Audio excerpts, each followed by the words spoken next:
विधानसभा निवडणुकीच्या पार्श्वभूमीवर ठाकरे बंधूंच्या युतीची घोषणा झाली।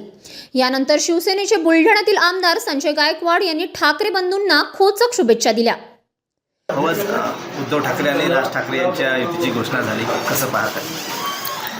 सर्वप्रथम दोन्ही भाऊ इतक्या वर्षांनी एकत्र आले, त्यांना मनापासून शुभेच्छा। पुन्हा कधी दोघांनी भांडण करून वेगळं होऊ नये आणि एकत्र आल्यामुळे निश्चित दोन्ही पक्षाला फायदा मिळेल। महायुती देखील मराठी महापौर करेल असं गायकवाड यांनी नमूद केले।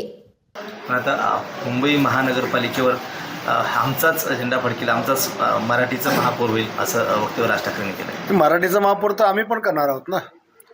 भारतीय जनता पार्टी आणि शिवसेनाची युती होणार आहे। आमचाही महापौर महाराष्ट्राच्या मुंबईचा हा मराठीच होणार आहे। मुंबईकर ज्यांना कौल देतील त्यांचा महापौर होईल असे गायकवाड यांनी सांगितले। ज्याला मुंबईकर जास्त माणसं निवडून देतील, ज्याचे लोक जास्त निवडून येतील, ज्यांची डोके जास्त असतील तो महापौर होणार आहे। आणि 100% मागच्या वेळेला BJPचे 84 होते, आता आमचे पण काही कमी येणार नाही, आमचे पण 70-75 त्या ठिकाणी शिवसेना निवडून येतील। मुंबईचा मराठी माणूस योग्य निर्णय घेईल असेही आमदार संजय गायकवाड म्हणाले। समोर पण मराठीच आहेत, एकनाथ शिंदेची शिवसेना पण बाळासाहेब ठाकरेंच्या मराठी विचारास उभी आहे।